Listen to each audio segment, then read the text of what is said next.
ಕಣ್ಣಾಗೋದಕ್ಕೆ ಪಾಕಿಸ್ತಾನಕ್ಕೆ ಅದೆಂಥ ಧೈರ್ಯ. ನಮ್ಮ ಮಣ್ಣಿನ ಒಂದು ಸಣ್ಣ ಕಣದ ಮೇಲೂ ಕೈ ಇಡೋದಕ್ಕೆ ಬಿಡದ ನಾವು ಇಡೀ ದ್ವೀಪ ಸಮೂಹವನ್ನೇ ಬಿಟ್ಕೊಡ್ತೀವ. ಪಶ್ಚಿಮದಿಂದ ಪೂರ್ವ ಪಾಕಿಸ್ತಾನಕ್ಕೆ ಹೋಗೋ ಹಡಗುಗಳಿಗೆ ಪೆಟ್ರೋಲ್ ಹಾಕ್ಸ್ಕೊಳ್ಳೋದಕ್ಕೆ ಇದು ನಿಮ್ಮಪ್ಪನ ಗ್ಯಾರೇಜ್ ಅನ್ಕೊಂಡ್ರ? ಅಥವಾ ಬಂಗಾಳ ಕೊಲ್ಲಿಯಲ್ಲಿ ನೌಕಾನೆಲೆ ಕಟ್ಟಿ ಭಾರತದ ಮೇಲೆ ಹದ್ದಿನ ಕಣ್ಣನ್ನ ಇಡೋದಕ್ಕೆ ಇದು ಬಾಡಿಗೆ ಮನೆನಾ? ಬ್ರಿಟಿಷರ ಆಸ್ತಿ ಅಂತ ಜಿನ್ನಾ ಎಷ್ಟೇ ವಾದ ಮಾಡಿದ್ರು ಭಾರತ ಸರ್ಕಾರದ ಖಡಕ್ ಎಚ್ಚರಿಕೆ ಮತ್ತು ಪಟೇಲರ ಜಾಣ್ಮೆ ಮುಂದೆ ಅವರ ನರಿ ಬುದ್ಧಿ ನಡಿಲಿಲ್ಲ. ಯಾಕೆಂದ್ರೆ ಇದು ಬರೀ ಜಾಗ ಅಲ್ಲ, ಸಾವಿರಾರು ಭಾರತೀಯ ಕ್ರಾಂತಿಕಾರಿಗಳ ರಕ್ತ ಬೆವರಿನಿಂದ ಬರೆದ ಇತಿಹಾಸ. ಸ್ವಾತಂತ್ರ್ಯಕ್ಕೂ 4 ವರ್ಷದ ಮೊದಲೇ ನೇತಾಜಿ ಸುಭಾಷ್ ಚಂದ್ರ ಬೋಸರು ಇಲ್ಲಿ ತ್ರಿವರ್ಣ ಧ್ವಜವನ್ನ ಹಾರಿಸಿ ದ್ವೀಪಗಳಿಗೆ ಶಹೀದ್ ಮತ್ತೆ ಸ್ವರಾಜ್ ಅಂತ ಹೆಸರಿಟ್ಟು ಅಖಂಡ ಭಾರತದ ಆಸ್ತಿ ಅಂತ ಜಗತ್ತಿಗೆ ಸಾರಿದ್ರು. ಜಪಾನಿನ ಯುದ್ಧದ ಅಬ್ಬರವಿರಲಿ, ಬ್ರಿಟಿಷರ ಕಾಲಪಾನಿ ಜೈಲಿರಲಿ, ಈ ಮಣ್ಣಿನ ಒಂದೊಂದು ಅಲೆಯು ಭಾರತದ ಗೇಟ್ ಕೀಪರ್ ಇದ್ದಂಗೆ.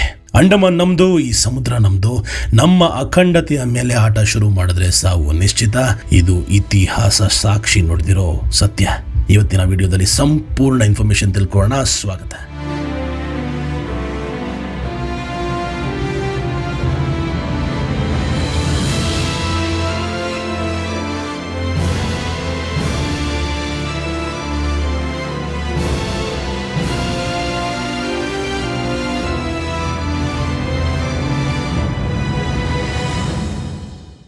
ಶುಭೋದಯ ಸ್ನೇಹಿತರೆ, ನಮ್ಮ ಜೊತೆಗಿದ್ದಾರೆ ನಮ್ಮ ಹೆಮ್ಮೆಯ ಕನ್ನಡಿಗರು ರವಿ ಬ್ರದರು.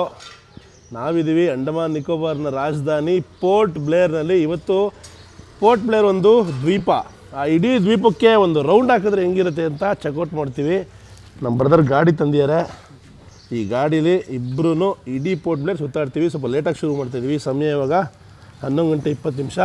ಇಡೀ ಊರನ್ನ ಸುತ್ತಾಡಿ ನಿಮ್ಗೆ ಏನೇನು ಸಾಧ್ಯವಾಗುತ್ತೋ ಪೋರ್ಟ್ ಬ್ಲೇರಲ್ಲಿ ಎಲ್ಲ ತೋರಿಸುವಂಥ ಪ್ರಯತ್ನ. ಇದು ನಮ್ಮ ಸವಾರಿ. ಇವತ್ತು ಬನ್ನಿ ಹೋಗೋಣ. ಗಂಟಾಗರ್ ಪಾಸ್ ಆಗ್ತಾಯಿದ್ದೀವಿ. ಸಂಡೇ ಮಧ್ಯಾಹ್ನ ಆದರೂ ಒಬ್ಬ ನರಪಿಳ್ಳೆನೂ ಇಲ್ಲ ಊರಲ್ಲಿ. ಎಲ್ಲ ಮನೇಲಿ ಬಿಸಿಲಿಗೆ ಆರಾಮಾಗಿ ಪಾಸ್ಕೊಂಡ್ಬಿಟ್ಟಿದ್ದಾರೆ. ಅಂಗಡಿಗಳು ಕ್ಲೋಸ್ ಇದೆ. ನಿನ್ನೆ ರಾತ್ರಿ ಎಲ್ಲ ಓಪನ್ ಆಗಿ ಚಮಕ್ ಅಂತ ಇತ್ತು. ಇವಾಗ ಯಾರು ಓಪನ್ ಇಲ್ಲ. ನೋಡಿ ಇಲ್ಲಿ ಲೋಕಲ್ ಬಸ್ಸು ಹೆಂಗಿದೆ ಅಂತ ಕಲರ್ಫುಲ್ ಆಗಿದೆ. ಬ್ರದರು ಕೆಲವು ಲೋಕಲ್ ಅಡ್ಮಿನಿಸ್ಟ್ರೇಟಿವ್ ವಿಷಯಗಳನ್ನು ಶೇರ್ ಮಾಡ್ತಾಯಿದ್ರು. ಇಲ್ಲಿ ಮೇಯ್ನ್ ಎಲ್ಲ Aadhaar card, ration card, election voter ID ಎಲ್ಲ ಮಾಡ್ಕೊಳ್ಳೋವಂತಹ ಒಂದು ಆಫೀಸ್ ಇದೆಯಂತೆ. ಈಗ ನಮ್ಮಲ್ಲಿ ಒಂದೇನಾದ್ರು ಕಾರ್ಡ್ ಮಾಡಿಸ್ಬೇಕು, ಆಧಾರ್ ಕಾರ್ಡ್ ಮಾಡಿಸ್ಬೇಕು ಅಂತ ಹೋದರೆ 200-300 ಕೇಳ್ತಾರೆ. ಕುಚು ಕೊಡು ಲಂಚ ಅಂತ, ಅಂಡರ್ ದ ಟೇಬಲ್. ಆದರೆ ಇಲ್ಲಿ ಆ ಥರ ಯಾವುದೇ ಸ್ಕೀಮ್ಸ್ ಇಲ್ಲ, ಯಾವುದೇ ಕರಪ್ಷನ್ ಇಲ್ಲ. ಸೀದಾ ಬರಬೇಕು. ಮೊನ್ನೆ ಮಗಳನ್ನ ಕರ್ಕೊಂಬಂದಿದ್ರಂತೆ ಜನನಿನ. ಕರೆಕ್ಟಾಗಿ ಒಂದು 5ರಿಂದ 10 ನಿಮಿಷದಲ್ಲಿ ಆಧಾರ್ ಕಾರ್ಡನ್ನು ಪ್ರಿಂಟ್ ಮಾಡಿ ಕೈಗೆ ಫ್ರೀಯಾಗಿ ಕೊಟ್ರಂತೆ. ಅದಾದಮೇಲೆ ಈ ಇಡೀ union territory central government under ಬರೋದ್ರಿಂದ ಇಲ್ಲಿ ಸರ್ಕಾರಿ ನೌಕರರ ಸ್ಯಾಲ್ರಿ ತುಂಬ ಚೆನ್ನಾಗಿದೆ. ಅದು ಪೊಲೀಸವರಾಗಿರ್ಬೋದು, ಸರ್ಕಾರಿ ನೌಕರರಾಗಿರ್ಬೋದು, ಟೀಚರ್ಸ್ ಆಗಿರ್ಬೋದು, ಎಲ್ರಿಗೂ 1,20,000, 1,50,000 ಅವರ ಎಕ್ಸ್ಪೀರಿಯನ್ಸ್ ಮೇಲೆ ಸೆಂಟ್ರಲ್ ಗೌರ್ಮೆಂಟ್ ಪೇ. ಇದರಿಂದ ಏನಾಗ್ತಾಯಿದೆ ನೋಡಿ, ಡೆನ್ಮಾರ್ಕ್ ದೇಶದಲ್ಲೂ ಇದನ್ನು ಅಬ್ಸರ್ವ್ ಮಾಡಿದ್ದೆ ನಾನು, ಅಥವಾ ಬೇರೆ ಯುರೋಪಿಯನ್ ಕಂಟ್ರೀಸಲ್ಲೂ ಪೊಲೀಸ್ಗೆ 5-6 ಲಕ್ಷ ಸಂಬಳ ಬರಬೇಕಾದ್ರೆ ಅವರು 100-200ಕ್ಕೆ ತಲೆ ಕೆಡಿಸ್ಕೊಳ್ಳಲ್ಲ, ಅಥವಾ ಅದ್ರ ಬಗ್ಗೆ ಯೋಚನೆ ಮಾಡಲ್ಲ. ಅದೇ ಪೊಲೀಸವ್ರಿಗೆ ಅಥವಾ ಬೇರೆ ಸರ್ಕಾರಿ ನೌಕರರಿಗೆ ಸ್ಯಾಲ್ರಿ ಬಹಳ ಕಮ್ಮಿ ಇದ್ದು ಅವರಿಗೆ ಕಷ್ಟ ಆಗ್ತಾಯಿದೆ ಅಂದಾಗ ಅವರು ಈ ರೀತಿ ಕೈ ಒಡ್ಡುವಂತಹ ಕಾರ್ಯ, ಭ್ರಷ್ಟಾಚಾರಕ್ಕೆ ತುತ್ತಾಗುವಂತಹ ಕಾರ್ಯವನ್ನು ಮಾಡ್ತಾರೆ. ಇದರಿಂದ ನಾವು ಕಲ್ತ್ಕೋಬೋದು, ಗೌರ್ಮೆಂಟ್ ಆಫೀಷಿಯಲ್ಸ್ ರಿಯಲ್ ರಿಕ್ವೈರ್ಮೆಂಟ್ನ ಅರ್ಥ ಮಾಡಿಕೊಂಡು ಅವ್ರಿಗೆ ಕರೆಕ್ಟ್ ಸ್ಯಾಲ್ರೀಸ್ನ ಕೊಡಬೇಕು. ನಾವು ಕೊಟ್ಟಾಗ ಅವರು ಕೂಡ ಕರೆಕ್ಟಾಗಿ ಕರಪ್ಷನ್ ಫ್ರೀ ಸೇವೆಯನ್ನು ಮಾಡೋದಕ್ಕೆ ಸಾಧ್ಯವಾಗುತ್ತೆ. ಇಲ್ಲಿ ಹೇಳ್ತಾಯಿದ್ರು ಬ್ರದರು, ಪೊಲೀಸವರು ಲಂಚ ಕೂಡ ಇಸ್ಕೊಳ್ಳಲ್ವಂತೆ. ಕೊಡ್ತೀವಿ ಅಂದರೆ ಫೈನ್ ಚೀಟಿ ಹಾಕ್ಬಿಟ್ಟು ಕೊಡ್ತಾರಂತೆ, ಕಟ್ಟು ಫೈನು ನನ್ನ ಮಗನೇ ಅಂತ. ಸೊ ಈ ರೀತಿ ಸಿಸ್ಟಮ್ಸು ತುಂಬ ಒಳ್ಳೆಯದು. ಇದರಿಂದ ಒಂದು ದೇಶ ಅಥವಾ ಒಂದು ನಾಡು ಉದ್ಧಾರ ಆಗುವಂತಹ ಸೂಚನೆ ಇವೆಲ್ಲ. ಅದಕ್ಕೆ ಇಲ್ಲಿ ಕ್ರೈಮ್ ರೇಟ್ ಕಮ್ಮಿ ಇದೆ. ಅದಕ್ಕೆ ಇಲ್ಲಿ ಸಾಕಷ್ಟು ನಮ್ಮ ಊರುಗಳಲ್ಲಿರುವಂಥ ಸಮಸ್ಯೆಗಳು ಇಲ್ಲಿಲ್ಲ. ಇದರಿಂದ ನಾವು ನೋಡಿ ಕಲಿಬೋದು. ನಮ್ಮ ದೇಶದ ಭಾಗವಾದ ಅಂಡಮಾನಲ್ಲೇ ಸಾಕಷ್ಟು ಒಳ್ಳೆ ರಿಫಾರ್ಮ್ಸ್ ಇದ್ದರೆ ಆ ರಿಫಾರ್ಮ್ಸ್ನ ನಾವು ಯಾಕೆ ಕರ್ನಾಟಕದಲ್ಲಿ ಅಥವಾ ಭಾರತ ದೇಶದ ಬೇರೆ ಪ್ರದೇಶದಲ್ಲಿ ತರೋಕ್ಕಾಗಲ್ಲ ಅನ್ನೋದು ಯೋಚನೆ ಮಾಡಬೇಕಾದಂತಹ ವಿಷಯ.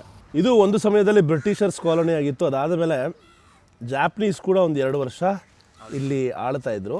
ಅದಾದಮೇಲೆ ಭಾರತ ದೇಶಕ್ಕೆ ಮೊಟ್ಟ ಮೊದಲನೇದಾಗಿ ಫ್ರೀಡಮ್ ಇಲ್ಲಿ ಸಿಕ್ಕಿದ್ದು. ನಮಸ್ಕಾರ, ಶುಭೋದಯ ನನ್ನ ಪ್ರೀತಿಯ ಗ್ಲೋಬಲ್ ಕನ್ನಡಿಗರೇ, ಎಲ್ಲರೂ ಹೇಗಿದ್ದೀರಾ? ನಾನು ನಿಮ್ಮ ಮಹಾಬಲರಾಮ್. ನಾನಿದ್ದೀನಿ ಇವತ್ತು ಅಂಡಮಾನ್ನ ರಾಜಧಾನಿಯಾದ ಶ್ರೀ ವಿಜಯಪುರಂ. ಇಲ್ಲಿ ನಮ್ಮ ಜೊತೆಗೆ 3 ನಮ್ಮ ಹೆಮ್ಮೆಯ ಕನ್ನಡಿಗರು ನಮ್ಮ ಜೊತೆಗಿದ್ದಾರೆ.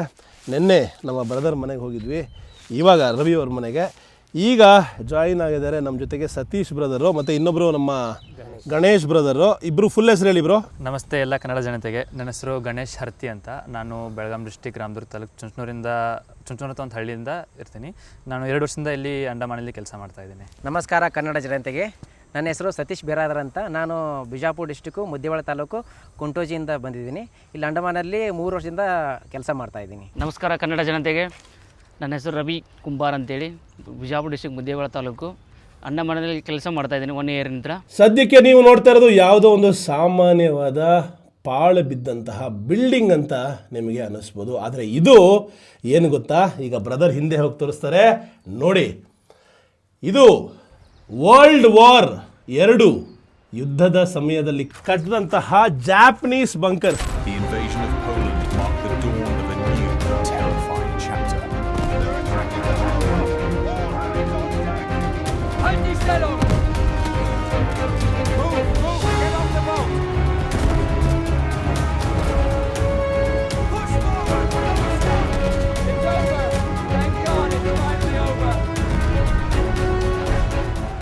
ಸಾವಿರದ 1942ನೇ ಇಸ್ವಿಯಿಂದ 1945ನೇ ಇಸ್ವಿವರೆಗೂ ಈ ಅಂಡಮಾನ್ ದ್ವೀಪವನ್ನು ಬ್ರಿಟಿಷರಿಂದ ಕಿತ್ಕೊಂಡು ಜಾಪನೀಸ್ ಆಡಳಿತ ಮಾಡ್ತಾ ಇತ್ತು. ಆಗ ಕಟ್ಟಿದಂತಹ ಬಂಕರ್ಗಳಿವು. ಇಲ್ಲಿ ಒಂದು ಬಂಕರ್ ಅಲ್ಲ ನೋಡಿ, ಕಾರ್ಬಿಸ್ ಕೋವ್ ಅಂತ ಒಂದು ಬೀಚ್ ಇದು. ಅಲ್ಲೊಂದು ಬಂಕರ್ ಇದೆ, ಇಲ್ಲೊಂದು ಬಂಕರ್ ಇದೆ. ಇಡೀ ದ್ವೀಪ ಸಮೂಹದಲ್ಲಿ ಸಾಕಷ್ಟು ಜಾಗಗಳಲ್ಲಿ ನೀವು ಈ ರೀತಿ ಬಂಕರ್ಗಳನ್ನು ನೋಡ್ಬೋದು. ಜಾಪನೀಸು ತಮ್ಮನ್ನ ತಾವು ಕೋಸ್ಟಲ್ ಏರಿಯಾಸಲ್ಲಿ ಪ್ರೊಟೆಕ್ಟ್ ಮಾಡ್ಕೊಳ್ಳೋಕ್ಕೋಸ್ಕರ ಬಂಕರ್ಸ್ ಮಾಡಿ ಒಳಗೆ ಗನ್ಸ್ಗಳಿಟ್ಟು ದುಶ್ಮನ್ಗಳು ಬಂದರೆ ಡಗ ಡಿಗಿ ಅಂತ ಹೊಡೆದಾಕೋಣ ಅನ್ನೋ ಸ್ಕೀಮ್ ಹಾಕ್ಕೊಂಡು ಕಾಯ್ತಾ ಕೂತಿದ್ರು. ಆದರೆ ಅದಾದಮೇಲೆ ಏನಾಯಿತು ಅಂತ ಆಮೇಲೆ ಹೇಳ್ತೀನಿ. ಸದ್ಯಕ್ಕೆ ಒಳಗೆ ಬಂಕರ್ ಒಳಗೆ ಇರೋ ಸ್ಥಿತಿ ತೋರಿಸ್ತೀನಿ ಬನ್ನಿ. ಈ ಶೆಕೆಯಲ್ಲಿ ಈ ಬಂಕರ್ ಒಳಗೆ ಗನ್ ಇಟ್ಕೊಂಡು ಅದು ಹೆಂಗೆ ಕೂತ್ಕೊಳ್ಳೋ ಸೋಲ್ಜರ್ಸು, ಪ್ರಪಂಚದ ಎಲ್ಲ ಸೋಲ್ಜರ್ಸ್ಗೂ ನಮ್ಮ ಕಡೆಯಿಂದ ಒಂದು ಸಲ್ಯೂಟು. ಬನ್ನಿ. ಬಂಕರ್ ಒಳಗೆ ಇವಾಗ ಯಾವ ರೀತಿ ಪರಿಸ್ಥಿತಿ ಇದೆ ಅಂತ ನೋಡ್ಬೋದು ನೀವು. ಮುಂಚೆ ಇಲ್ಲೆಲ್ಲ ಸ್ಯಾಂಡ್ ಬ್ಯಾಗ್ಸ್ ಇರೋದು. ಇದು ಅಬ್ಸರ್ವೇಷನ್ ಕೌಂಟರ್ ಥರ. ಇಲ್ಲಿ ಗನ್ಗಳು ಇಟ್ಕೊಂಡು ಅಬ್ಸರ್ವ್ ಮಾಡ್ತಾ ಇರೋರು, ಬೈನಾಕ್ಯುಲರ್ ಇಟ್ಕೊಂಡು ಏನಾದ್ರು ಬಂದರೆ ಢೂಕ್ ಅಂದು ಇಲ್ಲಿಂದನೇ ಹೊಡೆಯೋರು. ಅದಕ್ಕೋಸ್ಕರ ಈ ಬಂಕರ್ ಯೂಸ್ ಮಾಡ್ತಾಯಿದ್ರು. ಆ್ಯಕ್ಚುಲಿ ಒಳಗೆ ತಣ್ಣಗಿದೆ. ಬಂಕರ್ಸು ನಾನು ನಿಮಗೆ ಇಸ್ರೇಲ್ ದೇಶದಲ್ಲೂ ಕೂಡ ತೋರಿಸಿದ್ದೆ. ಇಸ್ರೇಲ್ ದೇಶದಲ್ಲಿ ಯಾಕೆ ಬಂಕರ್ಸ್ ಯೂಸ್ ಮಾಡ್ತಾರೆ, ಆ ಕಡೆಯಿಂದ ಲೆಬೆನಾನು, ಸಿರಿಯಾ ಹಾಗೆ ಇರಾನಿಂದ ಬರುವಂತಹ ಮಿಸೈಲ್ಸು ಮತ್ತು ರಾಕೆಟ್ಸಿಂದ ತಪ್ಪಿಸ್ಕೊಳ್ಳೋದಕ್ಕೆ ಈ ಥರ ಬಂಕರ್ಸ್ ಒಳಗೆ ಕೂತ್ಕೊಂಡ್ಬಿಡ್ತಾರೆ. ಸೈರನ್ ಹೊಡೆಯೋಕ್ಕೆ ಶುರು ಆಗುತ್ತೆ ಫೋನಲ್ಲಿ. ಆವಾಗ ಎಲ್ಲಿದ್ರು ಎದ್ನೋ ಬಿದ್ನೋ ಅಂತ ಬಂದು ಕೂತ್ಕೊಂಡ್ಬಿಡ್ತಾರೆ. ಸೊ ಇದೇ ಬಂಕರ್ ಟೆಕ್ನಾಲಜಿ ಆಗಿನ ಕಾಲದಲ್ಲಿ ಇತ್ತು. ದೊಡ್ಡ ರಾಕೆಟ್ಸ್ ಬಂದು ಹೊಡೆದಾಗ ಕೂಡ ಅಥವಾ RPG ಬಂದು ಹೊಡೆದಾಗ ಕೂಡ ಈ ಗೋಡೆಗಳು ಅಲ್ಲಾಡಲ್ಲ. ಇದರೊಳಗೆ ಅಷ್ಟು ಸ್ಟ್ರಾಂಗ್ ಆದ ಸ್ಟೀಲ್ ಬೀಮ್ಸನ್ನು ಹಾಕಿರ್ತಾರೆ ಮತ್ತು ಕನ್ಸ್ಟ್ರಕ್ಷನ್ ಅಷ್ಟು ಗಟ್ಟಿಯಾಗಿ ಮಾಡಿರ್ತಾರೆ. ಇದರೊಳಗೇ ಸೋಲ್ಜರ್ಸು ತಮ್ಮ ಜೀವನವನ್ನು ಕಳೀತಾ ಇದ್ರು. ಇವತ್ತು ಕೂಡ ಸಾಕಷ್ಟು ಬಂಕರ್ಸು ಜರ್ಮನಿಯಲ್ಲಿ, ಯುರೋಪಲ್ಲಿ ಸಾಕಷ್ಟು ಜಾಗದಲ್ಲಿ ಸಿಗುತ್ತೆ. ಆದರೆ ಭಾರತ ದೇಶದಲ್ಲಿ ಜಾಪನೀಸ್ ಬಂಕರ್ ಸಿಗೋದು ಪ್ರಾಬಬ್ಲಿ ಅಂಡಮಾನ್ ಅಂಡ್ ನಿಕೋಬಾರ್ ಮಾತ್ರ. ಹಾಗೆ ಆಮೇಲೆ ಏನಾಯಿತು ಜಪಾನ್ ಸೈನ್ಯಕ್ಕೆ ಅಂದರೆ 1945ನೇ ಇಸ್ವಿಯಲ್ಲಿ ಹಿರೋಶಿಮಾ ಮತ್ತು ನಾಗಸಾಕಿ ಇನ್ಸಿಡೆಂಟ್ ಆಯ್ತಲ್ವಾ. ಆ ಇನ್ಸಿಡೆಂಟ್ ಆದಾಗ ಒಂದು ಆಟೋಮಿಕ್ ಬಾಂಬ್ನ ಎತ್ತಾಕಿದ್ರು. ಆವಾಗ ಇಮ್ಮಿಡಿಯೇಟಾಗಿ ಲಕ್ಷಾಂತರ ಜನ ಸತ್ತು ಹೋದರು. ಆಗ ಜಾಪನೀಸ್ ಸೈನ್ಯ ಶರಣಾಗ್ಬಿಟ್ರು. ಶರಣಾದ ನಂತರ ಈ ಜಾಗವನ್ನು ಮತ್ತೆ ಬ್ರಿಟಿಷರು ತಮ್ಮ ಕಂಟ್ರೋಲಿಗೆ ತೊಗೊಂಡ್ರು. ಏನು ನಾವು 1943ನೇ ಐತಿಹಾಸಿಕ ಫ್ಲ್ಯಾಗ್ ಹೋಯಿಸ್ಟಿಂಗ್ ಸುಭಾಷ್ ಚಂದ್ರ ಬೋಸ್ ಅವ್ರದ್ದು ಅಂತ ಹೇಳ್ತೀವಿ. ಅದು ಒಂದು ರೀತಿ ತೋರಿಕೆ ಅಂತ ಹೇಳ್ಬೋದು. ನಮ್ಮ ಆಜಾದ್ ಹಿಂದ್ ಫೌಜ್ ಏನು ಶುರುವಾಗಿತ್ತು ಆ ಸಮಯದಲ್ಲಿ, ಅವರುಗಳು ಜಾಪನೀಸ್ ಸಹಾಯದಿಂದ ಮಾಡಿದಂತಹ ಜಾಗ. ಎಲ್ಲರೂ ತಲೆಗೆ ಹುಳ ಬಿಟ್ಕೋತಾ ಇರ್ಬೋದು, ಜಪಾನ್ ದೇಶದ ಜೊತೆಗೆ ಈ ಸುಭಾಷ್ ಚಂದ್ರ ಬೋಸ್ ಅವರು ಹೆಂಗ್ ಫ್ರೆಂಡ್ಶಿಪ್ ಮಾಡ್ಕೊಂಡ್ರು. ಜಪಾನ್ ನೋಡಿದ್ರೆ ಎಲ್ಲಿದೆ, ಭಾರತ ನೋಡಿದ್ರೆ ಎಲ್ಲಿದೆ. ಹೌ ಡಿಡ್ ಇಟ್ ಹ್ಯಾಪನ್ ಅಂದ್ರೆ ಶತ್ರುವಿನ ಶತ್ರು ಮಿತ್ರ ಎಂಬ ತಂತ್ರದ ಆಧಾರದ ಮೇಲೆ.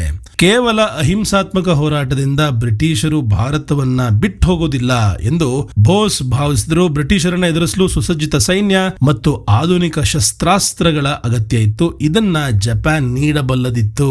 2ನೇ ಮಹಾಯುದ್ಧದ ಸಮಯದಲ್ಲಿ ಜಪಾನ್ ದೇಶವು ಆಗ್ನೇಯ ಏಷ್ಯಾದಲ್ಲಿ ಸಿಂಗಾಪುರ, ಬರ್ಮಾ ಬ್ರಿಟಿಷ್ ಪಡೆಗಳನ್ನ ಸತತವಾಗಿ ಸೋಲಿಸ್ತಾ ಇತ್ತು. ಬ್ರಿಟಿಷರನ್ನ ದುರ್ಬಲರಾಗಿ ಈ ಸಂದರ್ಭದಲ್ಲಿ ನೋಡಿದಂತಹ ಸುಭಾಷ್ ಚಂದ್ರ ಬೋಸ್ ಅವರು ಹೆಂಗಾರು ಈ ಒಂದು ಸಮಯವನ್ನು ಉಪಯೋಗಿಸ್ಕೋಬೇಕು ಅಂತ ನಿರ್ಧಾರ ಮಾಡಿದ್ರು. ಏಷ್ಯಾ ಖಂಡದಿಂದ ಬ್ರಿಟಿಷ್ ಪ್ರಭಾವವನ್ನ ಕಿತ್ತೊಗೆಯೋದು ಜಪಾನ್ ಮತ್ತೆ ಬೋಸ್ ಇಬ್ಬರ ಸಾಮಾನ್ಯ ಗುರಿ, ಅಂದ್ರೆ ಕಾಮನ್ ಗೋಲ್ ಆಗಿತ್ತು. ಇದಕ್ಕೆ ಅವ್ರು ಎಂತಹ ಸಾಹಸಮಯ ಪ್ರಯಾಣ ಮಾಡೋದು ಅಂದ್ರೆ ನಂಬಕ್ಕೆ ಅಸಾಧ್ಯ. ಆಪರೇಷನ್ ಮಾನ್ಸೂನ್ ಅಂತಾರೆ.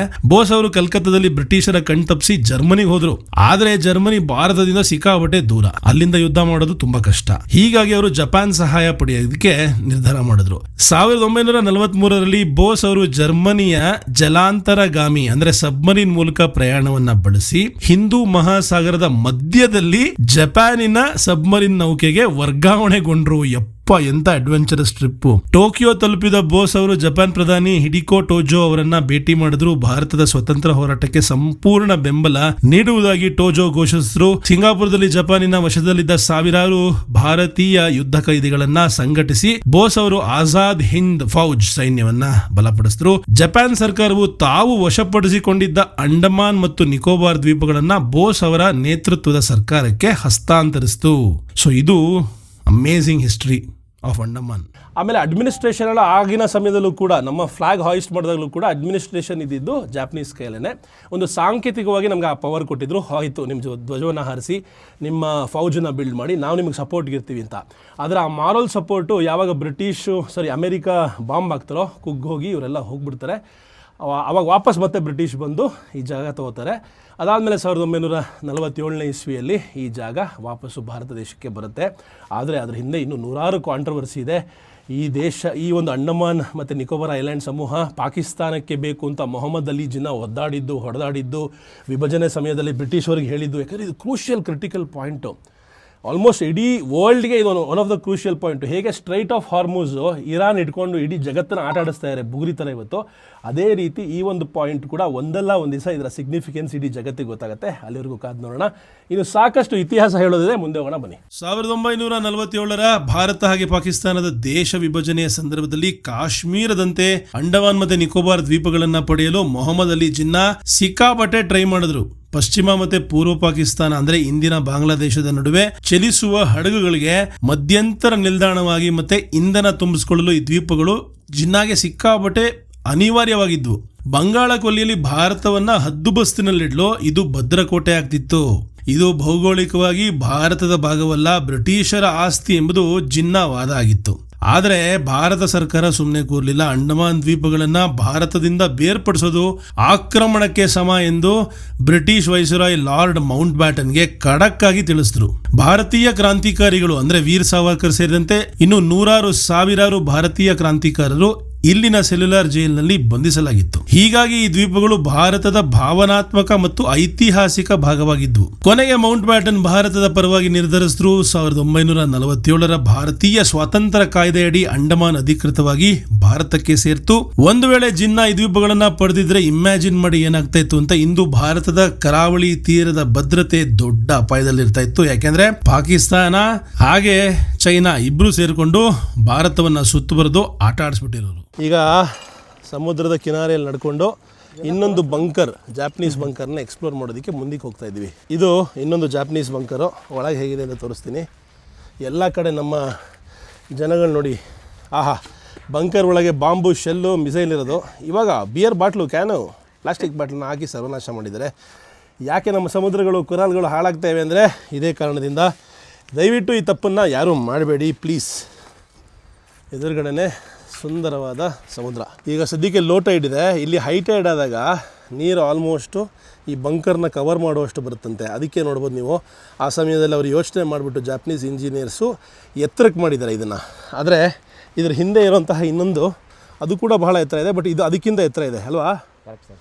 ಆಮೇಲೆ ಇದು ಇಷ್ಟು ವರ್ಷ ಆಗಿದೆ, ಆಲ್ಮೋಸ್ಟು 75 ವರ್ಷ ಆಗಿದೆ, 75-80 ವರ್ಷ ಆಗಿದೆ. ಆದರೂ ಕೂಡ ಇನ್ನೂ ಗಟ್ಟಿಮುಟ್ಟಾಗಿದೆ. ಅಂದರೆ ಆ ಕಟ್ಟಿರೋ ರೀತಿ ಮತ್ತು ಯೂಸ್ ಮಾಡಿರುವಂತಹ ಗೇಜನ್ನು ನಾವು ಅರ್ಥ ಮಾಡ್ಕೋಬೋದು. ಇವತ್ತಿಗೂ ಅದಕ್ಕೆ ಜಾಪನೀಸ್ ಜನಗಳ ಟೆಕ್ನಾಲಜಿ ಆಗ್ಬೋದು, ಅವ್ರು ಮಾಡುವಂತಹ ಪ್ರತಿಯೊಂದು ಕೆಲಸ ಅದ್ಭುತ ಅಂತ ಕರಿಬೋದು. ಬರೀ ಇದೊಂದೇ ಬಂಕರ್ ಅಲ್ಲ, ದೂರದಲ್ಲಿ ನೋಡಿ, ಅಲ್ಲಿ ಇನ್ನೊಂದು ಬಂಕರ್ ಇದೆ.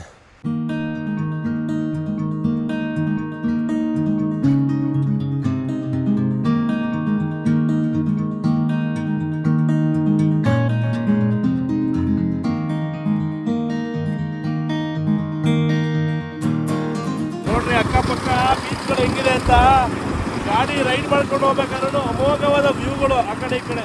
ನೋಡಿ ಸರಿ, ಬಂದಿದ್ದೀವಿ ನಾವು ಕೋಡಿಯಾಘಾಟ್ ಹತ್ರ. ಇವತ್ತು ಸಂಡೇ, ತುಂಬ ಫ್ಯಾಮಿಲೀಸ್ ಎಲ್ಲ ಎಂಜಾಯ್ ಮಾಡ್ತಾ ಇದ್ದಾರೆ. ಬನ್ನಿ ತೋರಿಸ್ತೀವಿ ನಿಮಗೂ. ವಾವ್, ಹೌದ್ರಿ, ಏನು ಕಾರುಗಳು, ಬೈಕ್ಗಳು ಎಲ್ಲರೂ ಬಂದ್ಬಿಟ್ಟಿದ್ದಾರೆ ಒಟ್ಟಿಗೆ. ನೋಡಿ, ಕೂತ್ಕೊಂಡು ಊಟ ಮಾಡೋದಕ್ಕೆ ಎಷ್ಟು ಚೆನ್ನಾಗಿ ಜಾಗ ಎಲ್ಲ ಮಾಡಿದ್ದಾರೆ ಇಲ್ಲಿ. ಅದು ತೆಂಗಿನ ಮರದಲ್ಲೇ ಮಾಡಿಬಿಟ್ಟಿದ್ದಾರೆ. வணக்கம் சார், என்ன சாப்பாடு? ಹಾಂ ವಾವ್, ನೋಡ್ರಿ ಇಲ್ಲಿ ಮೊಸರನ್ನ ಮಾಡಿದ್ದಾರೆ. ಇಲ್ಲ ಅಂಕಲ್ ಸಾಕು, ಊಟ ಆಯ್ತು ಇವಾಗಷ್ಟೇ. ಓಕೆ, ಕರ್ನಾಟಕ ಎಷ್ಟು ಚೆನ್ನಾಗಿ ಕೂತ್ಕೊಂಡು ಊಟ ಮಾಡ್ತಾಯಿದ್ದಾರೆ. ಇಲ್ಲೂ ಊಟ ಮಾಡ್ತಾಯಿದ್ದಾರೆ. ಫ್ಯಾಮಿಲೀಸ್ ಎಲ್ಲ ಚಿಲ್ ಮಾಡ್ತಾಯಿದ್ದಾರೆ. Hi bro. ನೋಡಿ, ಇದು ತೆಂಗಿನ ಮರದ ಕೆಳಗಡೆ ಇರುತ್ತಲ್ಲ, ಮತ್ತು ಮರದ್ದು ಕೆಳಗಡೆ ಬುಡ ಇರುತ್ತಲ್ಲ, ಅದನ್ನೇ ಜೋಡಿಸಿ ಟೇಬಲ್ ರೀತಿ ಮಾಡಿದ್ದಾರೆ. ಬೀಚ್ ವ್ಯೂ, ವಾಹ್, ಸಖತ್ತಾಗಿರೋ ಬೀಚ್ ವ್ಯೂ. ಇಲ್ಲಿ ಈ ರೀತಿ ಕೂತ್ಕೊಂಡು ಊಟ ಮಾಡೋದಕ್ಕೆ, ಚಿಲ್ ಮಾಡೋದಕ್ಕೆ ಜಾಗ. Very nice. ಲವರ್ಸ್ ಕೂಡ ಬಂದು ಎಂಜಾಯ್ ಮಾಡ್ತಾಯಿದ್ದಾರೆ. ಈಗ ನಮ್ಮ ಕನ್ನಡ ಬ್ರದರ್ಸು ಬಂದಿದ್ದಾರೆ. ಎಲ್ಲ ಆರಾಮಾಗಿ ಕೂತ್ಕೋತೀವಿ ಒಂದು 10 ನಿಮಿಷ. ಸಂಡೇ ಪಾಪ ಎಲ್ಲರೂ ಕೆಲಸದಿಂದ ರಜಾ ಮುಕ್ತಿ, ಫ್ಯಾಮಿಲಿ ಜೊತೆ ಇರೋದು ಬಿಟ್ಬಿಟ್ಟು ನಮ್ಮ ಜೊತೆ ಇದ್ದಾರೆ. ಆದರೆ ನಾವು ಒಂದು ರೀತಿ ಫ್ಯಾಮಿಲಿ ಅಲ್ವಾ, ಗ್ಲೋಬಲ್ ಕನ್ನಡಿಗ ಫ್ಯಾಮಿಲಿ ಅಲ್ವಾ ಬ್ರೋ? ಸುಂದರವಾದ ಬೀಚನ್ನು ಎಷ್ಟು ಕಚ್ಚಡವಾಗಿ ನಾವು ಹಾಳು ಮಾಡ್ತೀವಿ ಮನುಷ್ಯರು. ಯಾಕೆ ತಿಂದು ಬ್ಯಾಗ್ ಹಾಕೊಂಡು ಹೋಗ್ಬಾರ್ದಾ? ನೋಡ್ರಿ ಎಂಥ ವ್ಯೂ, ಆದರೆ ಎಂಥ ಟ್ರೀಟ್ಮೆಂಟು. ಮರಕ್ಕೆ ನೀರು ಹಾಕೋದು ಬಿಟ್ಟು ಬಿಯರ್ ಹಾಕ್ತಾರೆ ನಮ್ಮ ಜನ. ಅಯ್ಯೋ ನೋಡಿ ಇಲ್ಲಿ, ನೋಡ್ರಿ ಹೆಂಗೆ ಬಿಸಾಕಿದ್ದಾರೆ ಕಸನ. ಮನಸ್ಸಿಗೆ ತುಂಬ ನೋವಾಗುತ್ತೆ ಈ ಥರ ಸ್ಥಿತಿನ ನೋಡಿದಾಗ. ನೋಡಿ ಇಲ್ಲಿ ಎಂಜಾಯ್ ಮಾಡಬೇಕು, ಆದರೆ not at the cost of ನೇಚರ್ನ ಹಾಳು ಮಾಡಿ ನಾವು ಎಂಜಾಯ್ ಮಾಡಿದ್ರೆ ಅದಕ್ಕೆ ಮೀನಿಂಗೇ ಇಲ್ಲ. ನೋಡಿ ಅಂಕಲ್ ಏನೋ ಮಾರ್ತಾಯಿದ್ದಾರೆ. Uncle, what are you selling? ಎನ್ನ ಇದು? हाँ, कुल्फी आइस विद दिस पिम दिखाओ कैसे करते हैं. वाह ಕುಡಿ ಇದು ನೋಡ್ರಿ, ಇದು ಕುಲ್ಫಿ ಐಸ್ನ ಕರಿಯೋದಕ್ಕೆ ಹೆಂಗಿದೆ ಅಂತ. कैसे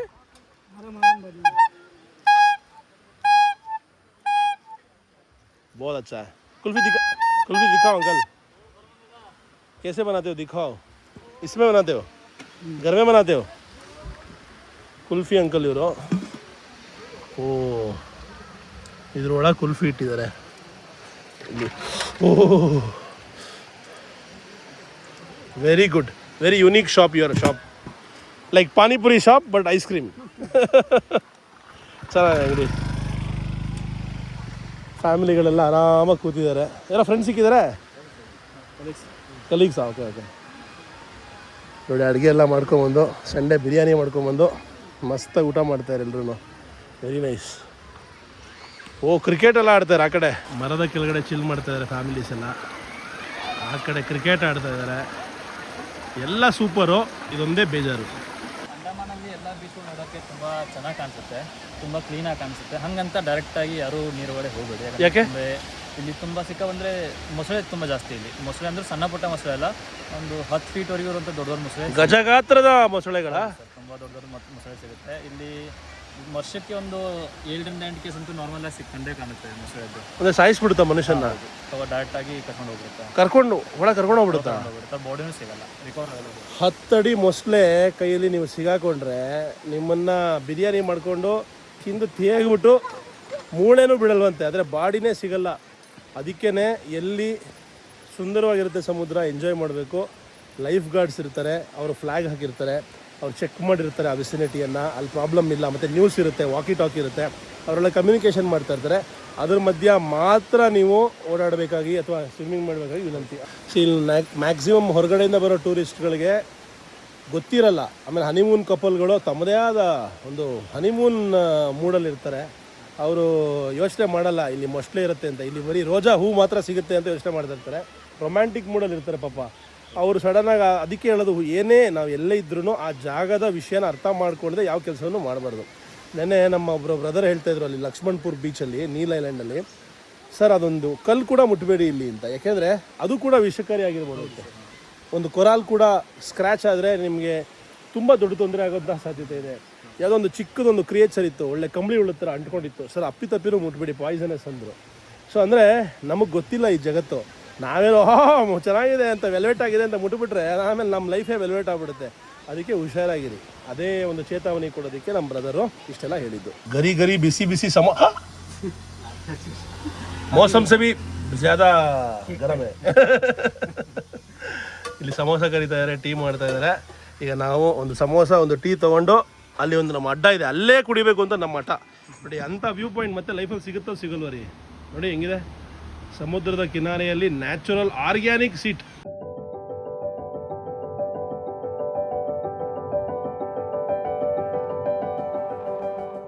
ಲೈಫಲ್ಲಿ ಕೆಲವು ಅನುಭವಗಳು ಅಮೋಘ ಅಂತ ಹೇಳ್ಬೋದು. ಸಮುದ್ರದ ಕಿನಾರೆಯಲ್ಲಿ ಕೂತ್ಕೊಂಡು ನಮ್ಮ ಕನ್ನಡ ಬದರ ಜೊತೆಗೆ ಒಂದೊಂದು ಸಮೋಸ, ಒಂದೊಂದು ಟೀ. ಹೆಂಗಿದೆ ಬ್ರೋ, ಹೆಂಗೆ ಅನಿಸ್ತದೆ? ಮಸ್ತ್ ಸೂಪರ್ ಅಲ್ವಾ? ಒಂದು ಖುಷಿಯ ದಿನ ಅಂತಲೇ ಕರಿಬೋದು ಇವತ್ತು. ಪೋರ್ಟ್ ಬ್ಲೇರಿಂದ ನಾವು ಬಂದಿರುವಂತಹ ಚಿಡಿಯಾ ಟಾಪ್ಗೆ ಇರುವಂತಹ ಏಕೈಕ ಬಸ್ ಸರ್ವಿಸ್ ಇದು. ಇದ್ರ ಮೂಲಕ ಕೂಡ ನೀವು ಚಿಡಿಯಾ ಟಾಪನ್ನು ನೋಡೋಕ್ಕೆ ಬರ್ಬೋದು. ಇಲ್ಲೇನು ನೋಡ್ತಾ ಇದ್ದೀರಾ, ಇದೇ Chidiya Tapu, one of the most beautiful sunrise ಮತ್ತು ಸನ್ಸೆಟ್ ಪಾಯಿಂಟ್ಸು ಇಡೀ ಅಂಡಮಾನಲ್ಲಿ. ಈ ಒಂದು ಚಿಡಿಯಾ ಟಾಪ್ ಇರೋದು ದಕ್ಷಿಣ ಭಾಗದಲ್ಲಿ, ಅಂಡಮಾನ್ನ ದಕ್ಷಿಣ ಭಾಗದ ತುದಿಯಲ್ಲಿರುವಂತಹ ಜಾಗ. ಬಹಳ ಸಖತ್ತಾಗಿದೆ. ಇವತ್ತು ಹೈ ಟೈಡ್ ಇದೆ. ಕೆಲವು ಡೈವರ್ಸ್ ಇವಾಗಷ್ಟೇ ಡೈವಿಂಗ್ ಮುಗಿಸ್ಕೊಂಡು ವಾಪಸ್ ಬರ್ತಾ ಇದ್ದಾರೆ, ಅದನ್ನು ಕೂಡ ನೋಡ್ಬೋದು. ಇಲ್ಲೂ ಕೂಡ ಡೈವಿಂಗ್ ನಡೆಯುತ್ತೆ, ಆ್ಯಕ್ಟಿವಿಟೀಸ್ ಎಲ್ಲ. ಮತ್ತು ನೋಟ ನೋಡಿ ಹೆಂಗಿದೆ ಅಂತ ಇಲ್ಲಿಂದ. ಮತ್ತು ಯಾಕೆ ಇದನ್ನು ಚಿಡಿಯಾ ಟಾಪ್ ಅಂತಾರೆ ಅಂದರೆ, ನೋಡಿ ಒಂದ್ಸರಿ ಮಾತಾಡಲ್ಲ, ಒಂದು ಸೆಕೆಂಡ್ ಕೇಳಿಸ್ಕೊಳ್ಳಿ.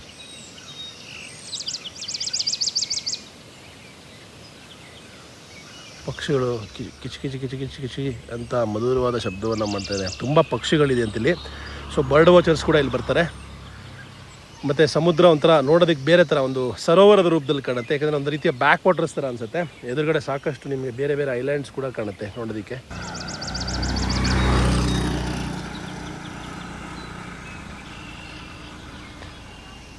ಇಲ್ಲಿಂದ ನೀವು ವಿಶಾಲವಾದ ಚಿಡಿಯಾ ಟಾಪ್ ವ್ಯೂ ಪಾಯಿಂಟನ್ನು ಗಮನ ಕೊಟ್ಟು ನೋಡ್ಬೋದು. ಭಾಳ ಸುಂದರವಾಗಿದೆ. ಎಲ್ಲ ವ್ಯೂ ಪಾಯಿಂಟ್ ಹತ್ರನೂ ಸರ್ಕಾರದವರು ಒಳ್ಳೆ ಗೆಸ್ಟ್ ಹೌಸ್ ಮಾಡಿಕೊಂಡು ಆರಾಮಾಗಿ ಎಂಜಾಯ್ ಮಾಡ್ತಾರೆ. ನಮಗೆ ಮಾತ್ರ ಸಿಗಲ್ಲ ಈ ಆಪರ್ಚುನಿಟಿ. ನೋಡಿ, ಇದು ಫಾರೆಸ್ಟ್ ಗೆಸ್ಟ್ ಹೌಸು ಚಿಡಿಯಾ ಟಾಪಲ್ಲಿ. ಈಗ ಈ ಚಿಡಿಯಾ ಟಾಪ್ ರಸ್ತೆಯಲ್ಲಿ ಹೋಗಬೇಕಾದ್ರೆ ನೋಡಿ, ಇಲ್ಲೊಂದು ದ್ವಾರ ಇದೆ, ಸೀದಾ ಬೀಚ್ಗೆ ಹೋಗ್ತೀವಿ. ಹೆಂಗಿದೆ ನೋಡ್ರಿ ಜಾಗ ಇದು. ವಾವ್, ಸೀದಾ ಹಂಗೆ ಜಂಪ್ ಮಾಡೋಣ ಸಮುದ್ರಕ್ಕೆ ಅನಿಸ್ತಾ ಇದೆ. ಎಂಥ ಜಾಗ ಗುರು. ಆಹಾ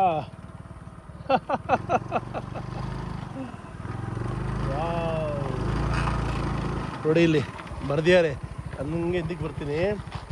danger of crocodiles, recent sighting of crocodiles in the area, do not enter water. ಹೋಗ್ಬೇಡಿ ಯಾವುದೇ ಕಾರಣಕ್ಕೂ, ಊಟ ಗೀಟ ತೊಗೊಂಡೋಗ್ಬೇಡಿ. ಅದು ಮೋಸ್ಟ್ಲಿ ಅದು ಕ್ರೊಕೊಡೈಲ್ ಇರಬೇಕು ನೋಡಿ, ಅದು ಹಂಗೆ ಕಾಣಿಸ್ತಾ ಇದೆ ದೂರದಲ್ಲಿ, ತಲೆ ಆಚಾಕ್ದಂಗಿದೆ ಅದು. ಸೊ ಈ ನೀರು ಅಷ್ಟು ಸುರಕ್ಷಿತವಾಗಿಲ್ವಂತೆ, ಬಟ್ ನೋಡೋದಕ್ಕೆ ಮಾತ್ರ ಅದ್ಭುತವಾಗಿದೆ, ಸಖತ್ತಾಗಿದೆ ಜಾಗ. ಇದ್ರ ಪಕ್ಕ ಡ್ರೈವ್ ಮಾಡ್ಕೊಂಡು ಹೋಯ್ತಾ ಇದ್ರೆ ಆಹಾ, ಫೀಲಿಂಗೇ ಬೇರೆ ಗುರು. ನಮ್ಮ ಬಾಯ್ಸ್ ನೋಡಿ, ಕನ್ನಡ ಬಾಯ್ಸ್ ಮುಂದೆ ಇದ್ದಾರೆ. ನಡೀರಿ ಬಾಯ್ಸ್, ಲೆಟ್ಸ್ ಗೋ. ಸಖತ್ತಾಗಿದೆ ಜಾಗ ಅಲ್ಲ? ಎಂಥ ಜಾಗ ರೀ ಯಪ್ಪ, ಎಷ್ಟು ವಿಶಾಲವಾಗಿದೆ ನೋಡಿ. ಒಂದ್ಸಲಿ ರೋಡನ್ನು ಸರಿಯಾಗಿ ಮೇಂಟೈನ್ ಮಾಡಿಲ್ಲ, ಅದೇ ಬೇಜಾರು. ರೋಡ್ ಇದ್ದಿದ್ರೆ ಸಖತ್ತಾಗಿರೋದು ಇದು. ವಾ ವಾ ವಾ, ಲಿಟ್ರಲಿ ಒಂದು ಮರೀನ್ ಡ್ರೈವ್ ಥರ ಇದೆ. ತುಂಬ ಕ್ರಿಸ್ಟಲ್ ಕ್ಲಿಯರ್ ನೀರು, ಅಮೋಘವಾದ view.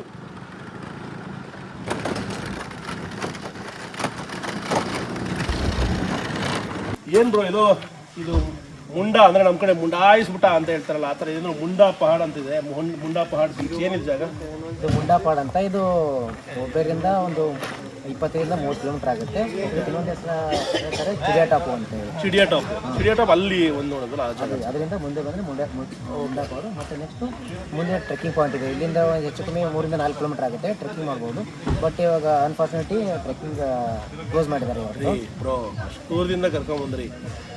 Top angle view, best sunset best ಸೂರ್ಯಾಸ್ತದ ಪಾಯಿಂಟ್ ಅಂತೆ. ಆ ಮುಂಡಾ ಪಹಾಡ್ ಮೇಲೆ ನಿಂತ್ಕೊಂಡು ಸನ್ಸೆಟ್ನ ನೋಡಿದ್ರೆ ಕಳೆದೋಗ್ಬಿಡ್ತಾರಂತೆ.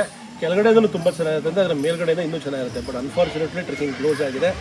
ಮನಸ್ಸಿಗೆ ನೋವಾಗ್ತಾ ಇದೆ. ನೀವು ಬಂದಾಗ ಮಿಸ್ ಮಾಡಿದೆ, ವಿಡಿಯೋ ಮಾಡಿ ತೋರಿಸಿ ಹೆಂಗಿತ್ತು ಅಂತ. ಮುಂಡಾ ಪಹಾಡ್ಗೆ ಇಲ್ಲಿ ಟಿಕೆಟ್ ತೊಗೋಬೇಕಾ? ಅವನೇ ಹೆಸರು ಬರಬೇಕು. ಹೌದಾ? ದುಡ್ಡೇನು ಕಟ್ಟಬೇಕಾಗಿಲ್ಲ, ಅಷ್ಟು ದುಡ್ಡೇನು ಕಟ್ಟಬೇಕಾಗಿಲ್ಲ. ನಿಮ್ಮ ಹೆಸರು ಬರೆಸಿ ಸೀದಾ 45 ಮಿನಿಟ್ಸ್ ಟ್ರೆಕ್ಕಿಂಗ್ ಮಾಡೋದು. ಆ ಪಾಯಿಂಟ್ ನೋಡ್ಕೊಂಡು ವಾಪಸ್ ಸಂಜೆ ಒಳಗೆ 4 ಗಂಟೆ ಒಳಗೆ ಕೆಳಗಡೆ ಬರಬೇಕು. ಸೊ ಅಂದರೆ ಸೂರ್ಯಾಸ್ತ ನೋಡೋಕ್ಕಾಗಲ್ಲ ಆದರೆ? ಇಲ್ಲ, ಎಂಟ್ರಿ 4 ಗಂಟೆ, ಸನ್ಸೆಟ್ ಆದಮೇಲೆ ಕೆಳಗೆ ಬರ್ಬೋದು. ಬಟ್ ಟೈಮಿಂಗ್ಸ್ ಎಲ್ಲ ಇದೆ. ಮತ್ತು ಇಲ್ಲಿ ಸಾಕಷ್ಟು ಪ್ರೊಟೆಕ್ಟೆಡ್ ಮೆರೀನ್ ಸ್ಪೀಶೀಸ್ ಇರುವಂತಹ ಜಾಗ ಇದು. ಅದಕ್ಕೆ ಈ ಜಾಗ ಬಹಳ ಫೇಮಸ್ಸು. ಸೊ ಆ ವಿಷಯದಲ್ಲೂ ನೀವು ಸಾಕಷ್ಟು ವಿಷಯಗಳನ್ನ ಅಬ್ಸರ್ವ್ ಮಾಡ್ಬೋದು ಪ್ರಾಕೃತಿಕವಾಗಿ ಮತ್ತು ನೀರಿನ ಒಳಗೆ. ನೀವೆಲ್ಲರೂ ಬನ್ನಿ, ಈ ಜಾಗ ಎಕ್ಸ್ಪ್ಲೋರ್ ಮಾಡಿ, ತುಂಬ ಚೆನ್ನಾಗಿದೆ. ಸದ್ಯಕ್ಕೆ ನಾವು ಮೇಲೆ ಹೋಗೋಕ್ಕಾಗ್ತಿರೋದ್ರಿಂದ ಇಲ್ಲೇ ಕೆಳಗಡೆ ಏನೇನು ಇದೆಯೋ ಅದನ್ನೆಲ್ಲ ನೋಡ್ಕೊಂಡು ಬರ್ತೀವಿ. ಫಾರ್ ಇನ್ಫಾರ್ಮೇಷನ್, ಈಗ ಟ್ರೆಕ್ಕಿಂಗ್ ಕ್ಲೋಸ್ ಆಗಿದೆ. ಯಾಕೆ? ಯಾವಾಗ ಒಂದು ರೀಸೆಂಟಾಗಿ ಒಂದು ಇನ್ಸಿಡೆಂಟ್ ಆಯಿತು, ಒಂದು ಸೂಸೈಡ್ ಕೇಸ್ ಆಯ್ತು ಇಲ್ಲಿ. ಸೊ ಅದಕ್ಕೆ ಟ್ರೆಕ್ಕಿಂಗ್ ಕ್ಲೋಸ್ ಮಾಡಿದ್ದಾರೆ. ಈಗ ನಮ್ಮಲ್ಲಿ ಕೆಲವು ಟಿಪ್ಪು ಡ್ರಾಪು ನಂದಿ ಬೆಟ್ಟಕ್ಕೆಲ್ಲ ಹೋಗಿ ಜನಗಳು ಹಾರ್ಬಿಡ್ತಾರಲ್ಲ, ಸೂಸೈಡ್ ಮಾಡ್ಕೊತಾರಲ್ಲ, ಅದೇ ರೀತಿ ಇಲ್ಲೂ ಒಂದು ಸೂಸೈಡ್ ಮಾಡ್ಕೊಂಡಿರೋದು ಯಾರೋ. ಆ ಒಂದು ಸೂಸೈಡಿಂದ ಇಡೀ ಟೂರಿಸ್ಟ್ಗಳಿಗೆ ಸಾಕಷ್ಟು ತೊಂದರೆ ಆಗಿದೆ. ಯಾರು ಕೂಡ ಟ್ರೆಕ್ಕಿಂಗ್ ಮಾಡ್ತಿರೋ ಥರ ಆಗಿಬಿಟ್ಟಿದೆ. ಭಾಳ ಬೇಜಾರಿನ ಸಂಗತಿ. ಅಲ್ಲಿ ಹೋದೋರಂಥ ಆತ್ಮಕ್ಕೆ ಶಾಂತಿ ಸಿಗಲಿ. ಪಾಪ ಅವ್ರದ್ದೇನೋ ಒಂದು ಕೊರಗಿರುತ್ತೆ, ಬಟ್ ಎಲ್ಲದಕ್ಕೂ ಸೂಸೈಡ್ ಅಷ್ಟೇ ಒಂದು ಉತ್ತರ ಅಲ್ಲ. ಬದುಕಿ ಬಾಳಬೇಕು, ಕಷ್ಟವನ್ನು ಎದುರಿಸ್ಬೇಕು, ಅದೇ ಮನುಷ್ಯನ ಪ್ರತಿನಿತ್ಯದ ಜೀವನ ಅಂತ ಹೇಳ್ತಾ ಮುಂದಕ್ಕೆ ಹೋಗೋಣ. ಈಗ ನೀವು ನೋಡ್ತಾ ಇದ್ದೀರಾ ಅಂಡಮಾನ್ ಆ್ಯಂಡ್ ನಿಕೋಬಾರ್ ಐಲ್ಯಾಂಡ್ಸ್ನ ಬಹಳ ಸುಂದರವಾದ ಒಂದು ಮ್ಯಾಪು. ಇಲ್ಲಿಯ ಜಿಯೋಗ್ರಫಿ ಯಾವ ಥರ ಇದೆ ಅಂತ ನೋಡಿ. ಒಟ್ಟು ಅಂಡಮಾನ್ ಮತ್ತು ನಿಕೋಬಾರ್ ಐಲ್ಯಾಂಡಲ್ಲಿ 572 ದ್ವೀಪಗಳ ಸಮೂಹ ಇದೆ. ಆದರೆ ಇದರಲ್ಲಿ ಕೇವಲ 38 ದ್ವೀಪಗಳಲ್ಲಿ ಮಾತ್ರ ಜನರು ವಸತಿಯನ್ನು ಮಾಡ್ತಾಯಿದ್ದಾರೆ.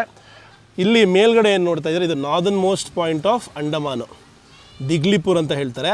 ಹಾಗೆ ಮಧ್ಯ ಬಂದರೆ ಮಾಯಾಬಂದರು, ರಂಗತ್ತು, ಬಾರತಾಂಗು, south Andaman island, port Blair, ರಟ್ಲ್ಯಾಂಡ್ ಲಾಸ್ಟಿಗೆ ಬರುತ್ತೆ. ಇದರಲ್ಲಿ ಒಟ್ಟು 550 ದ್ವೀಪಗಳಿದೆ. ಯಾವುದರಲ್ಲಿ? ಅಂಡಮಾನಲ್ಲಿ. ನಿಕೋಬಾರಲ್ಲಿ ಒಟ್ಟು 22 ಮುಖ್ಯ ದ್ವೀಪಗಳಿದೆ. 22ರಲ್ಲಿ ಕೇವಲ 12 ದ್ವೀಪಗಳಲ್ಲಿ ಮಾತ್ರ ಜನರು ವಾಸವನ್ನು ಮಾಡ್ತಾಯಿದ್ದಾರೆ. ಇದೆಲ್ಲ ನೋಡಿ, ಬರೀ ಇವೆಲ್ಲ ಮೇನ್ ಐಲ್ಯಾಂಡ್ಸು 22ರಲ್ಲಿ. ಇನ್ನೂ ಎಷ್ಟೊಂದು ಪುಟಾಣಿ ಡಾಟ್ ಥರ ಇರುತ್ತೆ, ಅದನ್ನೆಲ್ಲ ಹೆಸರಿಟ್ಟಿಲ್ಲ, ಅಲ್ಲೆಲ್ಲ ಜನ ಇಲ್ಲ. ಆದರೆ ನಿಕೋಬಾರ್ ಐಲ್ಯಾಂಡನ್ನು ಲಾಸ್ಟಲ್ಲಿ ತುದಿಯಲ್ಲಿ southern most point of India ಇದೆ. ಇದರ ಹೆಸರು ಇಂದಿರಾ ಪಾಯಿಂಟು. ಇದಕ್ಕೆ ಹೆಲಿಕಾಪ್ಟರ್ ಮೂಲಕ ಹೋಗ್ಬೋದಂತೆ, ಹಾಗೆ ಶಿಪ್ ಮೂಲಕ ಕೂಡ ಹೋಗ್ಬೋದು. ಆದರೆ ನೀವು ನಿಕೋಬಾರ್ಗೆ ಹೋಗಬೇಕು ಅಂದರೆ ಸ್ಪೆಷಲ್ ಪರ್ಮಿಷನ್ ತೊಗೋಬೇಕು. ಅಂಡಮಾನಿಗೆ ಬರೋದಕ್ಕೆ ಅಷ್ಟೊಂದೇನು ಪರ್ಮಿಷನ್ಸ್ ಇಲ್ಲ. ನಿಕೋಬಾರ್ಗೆ ಹೋಗೋದಕ್ಕೆ ಸಾಕಷ್ಟು ಪೇಪರ್ ವರ್ಕು, ಪರ್ಮಿಷನ್ಸ್ ಎಲ್ಲ ತೊಗೊಂಡು ಬರಬೇಕು. ಅದೇ ಒಂದು ಕಾಂಪ್ಲಿಕೇಶನ್ನು. ಸಾಧ್ಯವಾದರೆ ಅದನ್ನು ತೋರಿಸ್ತೀನಿ, ಈ ಸತಿ ಆಗದಿದ್ರೆ ನೆಕ್ಸ್ಟ್ ಟೈಮ್.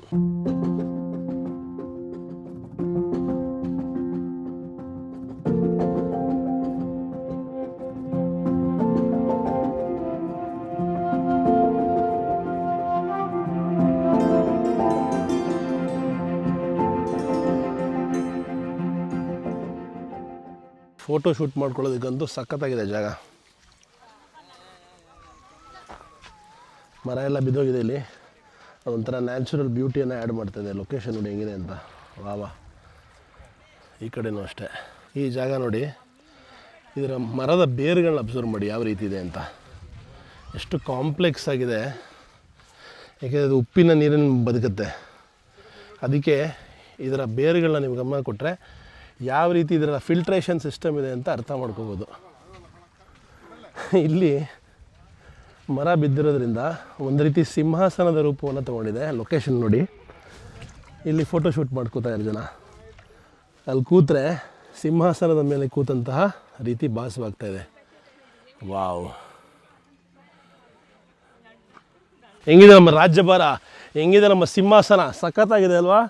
ಒಳ್ಳೆ ರಾವಣನ ಕಿಂಗ್ಡಮ್ ಥರ ಇದೆ ಈ ಜಾಗ. ಸಖತ್ ವ್ಯೂ ಪಾಯಿಂಟು. ಮತ್ತು ಇಲ್ಲಿ ಕೂತ್ಕೊಂಡು ಈ ಒಂದು ವ್ಯೂನ ನೋಡ್ತಾ ಇದ್ದರೆ ಸಿಗುವಂಥ ಮಜಾನೇ ಬೇರೆ. ಈ ಕೊಂಬು ಥರ ಇರುವಂಥ ಸಿಂಹಾಸನದ ಸೀಟು ತುಂಬಾ ಒಂದು ಗತ್ತು ಕೊಡ್ತಾಯಿದೆ ಜಾಗಕ್ಕೆ. ಈ ಒಂದು ಜಾಗದಲ್ಲಿ ಕೂಡ ಜಾಪನೀಸ್ ಬಂಕರ್ನ ಅವಶೇಷಗಳನ್ನು ನೀವು ನೋಡ್ಬೋದು. ಎಲ್ಲ ಚೂರಾಗ್ಬಿಟ್ಟಿದೆ ನೋಡಿ. ನಾನು ಆವಾಗಲೇ ಹೇಳಿದ್ದೆ ಮೊಸಳೆ ಬಗ್ಗೆ.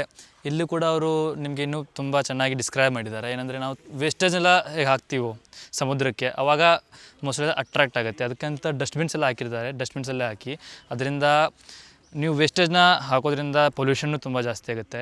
ಅದಕ್ಕೆ ನೀವು ಡಸ್ಟ್ಬಿನಲ್ಲಿ ಹಾಕೋದ್ರಿಂದ ಒಂದು ಸ್ವಚ್ಛತೆ ಉಳಿಯುತ್ತೆ. ಎರಡನೇದು ಮೊಸಳೆ ಕೂಡ ಅಟ್ರಾಕ್ಟ್ ಆಗೋಲ್ಲ. ಇದು ನಿಮ್ಮ ಜಸ್ಟು ನಿಮ್ಮ ಸೇಫ್ಟಿ ಅಂತಲ್ಲ, ಮುಂದೆ ಬರೋರ್ಗೂ ಕೂಡ ತುಂಬ ಸೇಫ್ಟಿ ಆಗುತ್ತೆ. Andaman and Nicobar tourist police Kia's ಕೂಡ ಮಾಡಿದ್ದಾರೆ. ಆದರೆ ಅನ್ಫಾರ್ಚುನೇಟ್ಲಿ ಕ್ಲೋಸ್ ಮಾಡಿದ್ದಾರೆ. ಏನಾದ್ರು ಹೆಲ್ಪ್ ಬೇಕಾದ್ರೆ ಬನ್ನಿ ಅಂತ ಬರ್ದಿದ್ದಾರೆ. ಹೆಲ್ಪ್ಲೈನ್ ನಂಬರ್ ಕೊಟ್ಟಿದ್ದಾರೆ.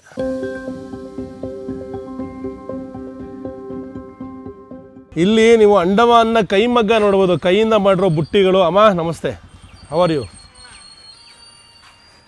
ये सब आप बनाते हो? हाँ, ये ಬಾಂಬು ಹೇ? ಬ್ಯಾಂಬೂಯಿಂದ ಮಾಡಿರೋದು ಬುಟ್ಟಿಗಳು, ಚಿಕ್ಕ ಬುಟ್ಟಿ, ಮರ, ಬೀಸಣಿಗೆ ನೋಡಿ ಎಷ್ಟು ಚೆನ್ನಾಗಿದೆ ಅಂತ. ಆಹಾ, ಸಖತ್ತಾಗಿರುತ್ತೆ. ಇದು ಹೂವು ಮತ್ತು ಹಣ್ಣುಗಳನ್ನು ಹಾಕಿಡುವಂತಹ ಬುಟ್ಟಿ. ಇದು ನೋಡಿ, ಇದು ದೊಡ್ಡ ಮರ. ಇದರೊಳಗೆ ಇಸ್ಕೋ ಕ್ಯೂ ಯೂಸ್ ಕರ್ತೇವೆ? ಒಣಗಾಕೋದಕ್ಕೆ. इसके बीच में जो पेस्ट डालते हो वो कौन सा होता है? इसके बीच में जो डालते हो ना, ಪತ್ತಿ. ಎಲೆ ಹಾಕ್ತಾರಂತೆ, ಪೇಸ್ಟ್ ಹಾಕಲ್ಲ. ಇದು ಏನಾದ್ರು ಕಾಳುಗಳು, ಮತ್ತೇನಾದ್ರು ಬೆಳೆದಿರ್ತಾರಲ್ಲ ಅಂತ ಒಣಗಾಕೋದಕ್ಕೆ. ಈ ಒಂದು ರೋಲಿ ಸಂಪೂರ್ಣವಾಗಿ ಇಲ್ಲಿನ ಅಂಡಮಾನ್ನ ಲೋಕಲ್ ಕೈಮಗ್ಗವನ್ನು ನೋಡ್ಬೋದು. ಎಲ್ಲ ತಾಯಂದರು ಆಚೆ ಕಡೆ ಕೂತಿದ್ದಾರೆ, ಒಬ್ಬರು ಮಾತ್ರ ಮಾಡ್ತಾ ಇದ್ದಾರೆ, ಬೊಂಬಿನಿಂದ ಕೆಲಸವನ್ನು ಮಾಡ್ತಾಯಿದ್ದಾರೆ. ಅದನ್ನು ತೋರಿಸುವಂಥ ಪ್ರಯತ್ನ ಮಾಡ್ತೀನಿ, ಬನ್ನಿ. ತುಂಬ ಮುದ್ದಾಗಿದೆ. ನಮಸ್ತೆ ಅಮ್ಮ. ನಮಸ್ತೆ. ನಮಸ್ತೆ ಸರ್. नमस्ते अम्मा, क्या बना रहे हो? हाँ ये वाला ये बुट्टी मारता है रहता है. कितना देर लगता है आपको करने में? एक करने में कितना टाइम लगता है? 3 ಅವರಲ್ಲಿ ಮುಗಿಸ್ಬಿಡ್ತೀರಾ? ಓಕೆ. किधर से लाते हो बम्ब? ओ 12 टन. एक का कितना होता है ये? हाँ हाँ, 250 ರೂಪಾಯಿಂದ 300 ರೂಪಾಯಿ. ತುಂಬ ಚೆನ್ನಾಗಿ ಮಾಡಿದ್ದಾರೆ, बहुत अच्छा है, ये बहुत सुंदर है. ये किसके लिए यूज़ करते हो? ये ना शादी में प्रीतम हल्दी पाउडर तेलुगु में और बाकी लेके जाते हैं आप लोग के तरफ. हाँ, ಬೇರೆ ಬೇರೆ ವಸ್ತುಗಳನ್ನ ಹಾಕಿಡ್ಬೋದು. खराब नहीं होता है क्या? नहीं नहीं खराब, नेचुरल है. पानी गिरा तो? नहीं पानी गिरा तो भी ತುಂಬ ನೀರು ಬಿದ್ದರೆ ಕಪ್ಪಾಗಿಬಿಡುತ್ತಂತೆ.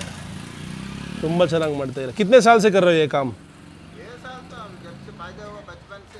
ಓ आप इधर ही अंडमान में पैदा हुए? उड़ीसा. ಒರಿಸ್ಸಾಯಿಂದ ಬಂದಿರೋದಾ ನೀವು? Okay okay. आपके बच्चे इधर पैदा हुए? ओके. इधर का बैम्बू अच्छा होता है? क्वालिटी अच्छा है? दिखने में बहुत सुंदर है. सखत है ನೋಡಿ ಅಂಗಡಿ ಹೆಂಗಿದೆ ಅಂತ. मैं कर्नाटका से हूँ सर. हाँ, उड़ीसा में था थोड़ी देर, बहरमपुर में. बरहमपुर का है? वाह, मैं बरहमपुर में, आपको पता है ना ये बंदा हमारे हवलदार बारिक, उनके पास ट्रेनिंग करने के लिए आया था. मेरे बहुत अच्छे दोस्त थे वो. हाँ गोपालपुर. आपका छन्ना पोड़ा मेरा फेवरेट है. छन्ना पोड़ा खाए तो लाइफ में सुकून और शांति मिलेगा. बना के दो सर हमें इधर भी. देखो कनेक्शन भी हो गया बरहमपुर का हमारा. ನಾನು ಮಹಾಬಲ ಮಾಡೋ ಟೈಮಲ್ಲಿ ಬರಹಂಪುರ್ಗೆ ಹೋಗಿ ಅಲ್ಲಿ ಬಾರಿಕ್ ಸರ್ ಅಂತ ಇದ್ದಾರೆ, ಅವರ ಬರಹಂಪುರ್ ಟ್ರೈನಿಂಗ್ ಅಕಾಡೆಮಿ ತುಂಬ ಚೆನ್ನಾಗಿ ಹೇಳ್ಕೊಡ್ತಾಯಿದ್ರು. ಅಲ್ಲಿ ವೆಯ್ಟ್ ಲಾಸ್ ಮಾಡ್ಕೊಳ್ಳೋದಕ್ಕೆ ಮತ್ತು ಟ್ರೈನಿಂಗ್ ಮಾಡೋದಕ್ಕೆ ಮತ್ತು ಈ ಅಗ್ನಿವೀರ್ ಈ ಥರ ಸೈನಿಕರಾಗೋದಕ್ಕೆ ತುಂಬ ಒಳ್ಳೆ ಟ್ರೈನಿಂಗ್ ಕೊಡ್ತಾರೆ. ಅಲ್ಲೆಲ್ಲ ಹೋಗಿದ್ದು 1 ತಿಂಗಳಿದ್ದೆ ಅಲ್ಲಿ ಒಳ್ಳೆ ಫ್ರೆಂಡ್ಸ್ ಆದರು. ಮತ್ತು ಒರಿಸ್ಸಾ ಕಲ್ಚರು, ಅಲ್ಲಿಯ ಊಟ ತಿಂಡಿ ಸಾಕಷ್ಟು ಒಳ್ಳೆ ನೆನಪುಗಳು. ಇವ್ರುಗಳು ಕೂಡ ಒರಿಸ್ಸಾ ಊರಿನವರು. ಭಾಳ ಖುಷಿ ಆಯಿತು ಕೇಳಿ. ಸರ್ ಬಹುತ್ ಅಚ್ಚಾ ಲಗಾ ಆಪ್ಸೆ ಮಿಲ್ಕೆ. ಅಮ್ಮ ಧನ್ಯವಾದ ಅಮ್ಮ. ಸಂಜೆ ಸಮಯ, ಆಟ ಆಡೋ ಸಮಯ, ಮಕ್ಕಳೆಲ್ಲ ಫುಟ್ಬಾಲ್ ಆಡ್ತಾ ಇದ್ದಾರೆ ಕ್ರಾಕ್ಸ್ ಹಾಕ್ಕೊಂಡು. ಸಿಕ್ಕಾಬಿಡೆ ಕಲ್ಗಿಲಿದೆ, ಕಾಲು ತರ್ಚಿ ಮುರಿದೋಗ್ಬಿಡುತ್ತೆ. ನಂದೊಂದು ಇಂಜುರಿ ಬಗ್ಗೆ ನಿಮ್ಮೆಲ್ರಿಗೂ ಹೇಳಬೇಕು. ನನ್ನ ಲೈಫನ್ನೇ ಬದಲಾಯಿಸಿದಂತಹ ಒಂದು ಇಂಜುರಿ. ಇದೇ ರೀತಿ ಒಂದು football match, professional BUFC Bangalore United football club ಅಂತ, ಅಲ್ಲಿ ನಾನು ಆಡಬೇಕಾದ್ರೆ ಒಂದು ಮ್ಯಾಚ್ ಇತ್ತು, ಲೀಗ್. ನಾನು ಫಾರ್ವರ್ಡು, ತುಂಬ ರಭಸವಾಗಿ ಬಾಲ್ ಇಟ್ಕೊಂಡು ಓಡ್ತಾ ಇದ್ದೆ. ಗೋಲ್ ಕಣ್ಣು ಮುಂದೆನೇ ಇತ್ತು, ಆದರೆ ಒಂಚೂರು ಬಾಲು ನಾನು ರೈಟ್ ಲೆಗ್ ಅಲ್ವಾ, ಕಾಲಿಂದ ಹೊಡೆಯೋನು, ಒಂಚೂರು ಈ ಕಡೆ ಬಂದುಬಿಡ್ತು. ಬಾಲ್ನ ಹಿಂಗೆ ಸರಿಸ್ಕೊಂಡು ಹೊಡೆಯೋಣ ಅಂತ ಹಿಂಗೆ ಕಾಲಿಟ್ಟೆ ರೀ. ಕಾಲು ಹಿಂಗೆ ಟ್ವಿಸ್ಟಾಗಿ ACL ಟೇರ್ ಆಗಿ ಅಲ್ಲೇ ಕುಸ್ತು ಬಿದ್ದು. ಅದಾದಮೇಲೆ 3 ತಿಂಗಳಾದಮೇಲೆ ಸರ್ಜರಿ ಆಯಿತು. 6 ತಿಂಗಳು ರೆಸ್ಟು. ಆಲ್ಮೋಸ್ಟ್ ನನ್ನ ಜೀವನದಲ್ಲಿ 1 ವರ್ಷ ಹಿಂದೆ ಹೋಯಿತು. ಅದೇ ಸಮಯದಲ್ಲಿ ಜಾಲಿ ಡೇಸ್ ಪಿಕ್ಚರು ಮತ್ತು ಇನ್ನೊಂದು ಪಿಕ್ಚರ್ ಮಿಸ್ ಆಯಿತು. ಆಗ ನಾನು ಮಾಡೋಕ್ಕಾಗದೆ ಬೇರೆ ಯಾರೋ ಮಾಡೋದಕ್ಕಿಂತ ನನ್ನ ತಮ್ಮನೇ ಅಷ್ಟೇ ಕ್ಯೂಟಾಗಿ ಮುದ್ದಾಗಿ ಸಖತ್ತಾಗಿ ಸೂಟ್ ಆಗ್ತಾನೆ ಅಂದ್ಬಿಟ್ಟು ಅವನಿಗೆ ಫೋಟೋ ಶೂಟ್ ಮಾಡಿಸಿ ಆಗ ಅವನು ಜಾಲಿ ಡೇಸ್ ಮಾಡಿದಂತಹ ಸಮಯ. ನಾನು ಕುಂತ್ಕೊಂಡು 1 ವರ್ಷ ಒದ್ದಾಡಿದ್ದೀನಿ. ಫುಟ್ಬಾಲಲ್ಲಿ ಇಂಜುರಿ ಆದರೆ ಅಥವಾ ಯಾವುದೇ ಆಟದಲ್ಲಿ ಇಂಜುರಿ ಆದರೆ ಭಾರತ ದೇಶದಲ್ಲಿ ಯಾವುದೇ ರೀತಿ ಮರ್ಯಾದೆ ಇಲ್ಲ, ಇನ್ಶೂರೆನ್ಸ್ ಇಲ್ಲ, ಕ್ರೀಡಾಪಟುಗಳಿಗೆ ಯಾವ ರೀತಿ ಸೇಫ್ಟಿ ಇಲ್ಲ. ಬೇರೆ ದೇಶಗಳಲ್ಲೆಲ್ಲ ಇಂಜುರಿ ಆಯಿತು ಅಂದರೆ 3 ತಿಂಗಳು 4 ತಿಂಗಳಲ್ಲಿ ರೆಡಿಯಾಗಿ ಸಂಪೂರ್ಣವಾಗಿ ಅವ್ರನ್ನ ಟೇಕ್ ಕೇರ್ ಮಾಡಿ, ಅವ್ರಿಗೆ ಫಿಸಿಯೋಥೆರಪಿ ಮಾಡಿಸಿ, ಅವ್ರಿಗೆ ಇನ್ಶೂರೆನ್ಸ್ ಮಾಡಿಸಿ, ಅವ್ರಿಗೆ ಮತ್ತೆ ರಿಹ್ಯಾಬಿಟೇಷನ್ ಮಾಡಿ ಮತ್ತೆ ಗ್ರೌಂಡಿಗೆ ಕರ್ಕೊಂಬರ್ತಾರೆ. ಆದರೆ ನಮ್ಮಲ್ಲಿ ಅವನು ಇಂಜುರಿ ಆಯಿತು ಅಂದರೆ ಅವನು ಸತ್ತಂಗೆ. ಈಗ ಇದೇ ಹೇಳ್ತಾರಲ್ಲ, ಸೋತ ಮೇಲೆ ಸಾಯಿಸ್ಬಿಡ್ತಾರೆ ಅಂತ. ಆ ರೀತಿ ಒಂದ್ಸಲ ಒಂದು ಇಂಜುರಿ ಆದರೆ ಇನ್ನೂ ಭೂಮಿ ಒಳಗೆ ಹಾಕಿ ತುಳಿದು ಬಿಡ್ತಾರೆ. ಖುಷಿಯಾಗುತ್ತೆ ಮಕ್ಕಳೆಲ್ಲ ಆಡ್ತಾರದು ನೋಡಿ. ಇವರೆಲ್ಲರಿಗೂ ಉಜ್ವಲ ಭವಿಷ್ಯ ಸಿಗಲಿ. ನಮ್ಮ ದೇಶದಲ್ಲಿ ಕ್ರೀಡೆಗೆ ಇನ್ನೂ ಮಹತ್ವ ತುಂಬ ಕಮ್ಮಿ, ಸಿಗಬೇಕು. ಈ ಥರ ಗ್ರೌಂಡಲ್ಲೆಲ್ಲ ಆಡಲೇಬಾರ್ದು. ನೀವು ನೋಡಿದರೆ ಡೆನ್ಮಾರ್ಕ್ ದೇಶದಲ್ಲಿ, ಇನ್ನೂ ಸಾಕಷ್ಟು ದೇಶಗಳಲ್ಲಿ ಹೆಂಗೆ ಒಂದೊಂದು ಲಾನ್ ಗ್ರೌಂಡು, ಒಂದೊಂದು ಫುಟ್ಬಾಲ್ ಗ್ರೌಂಡು ಎಲ್ಲ ಉಚಿತ ಮಕ್ಕಳಿಗೆ. ಎಂಥ ಬಾಲು, ಎಂಥ ಎಕ್ವಿಪ್ಮೆಂಟ್ಸು, ಇವರೆಲ್ಲ ನೋಡಿ ಕ್ರಾಕ್ಸು, ಬರಿಗಾಲು, ಹೆಂಗಂದ್ರೆ ಹಂಗೆ ಆಡ್ತಾರೆ. ಬಿದ್ದರೆ ಏಟಾದರೆ ಮತ್ತೆ ಲೈಫ್ ಲಾಂಗ್ ಆಡೋಕ್ಕಾಗಲ್ಲ. ಆ ಥರ ಆಗದೇ ಇರಲಿ, ಸರ್ಕಾರಗಳು ಗಮನ ಕೊಡಲಿ. ಇಷ್ಟು ಬಡ್ಜೆಟು, ಇಷ್ಟು GST, ಇಷ್ಟು ಟ್ಯಾಕ್ಸ್ ಕಟ್ಸ್ಕೊತಾ ಇದ್ದಾರೆ, 2 ಲಕ್ಷ ಕೋಟಿ ಕಟ್ಸ್ಕೊತಾ ಇದ್ದಾರೆ ತಿಂಗಳಿಗೆ. ಎಲ್ಲರಿಗೂ ಮಾಡ್ಬೋದು, ಒಳ್ಳೇದು ಮಾಡ್ಬೋದು.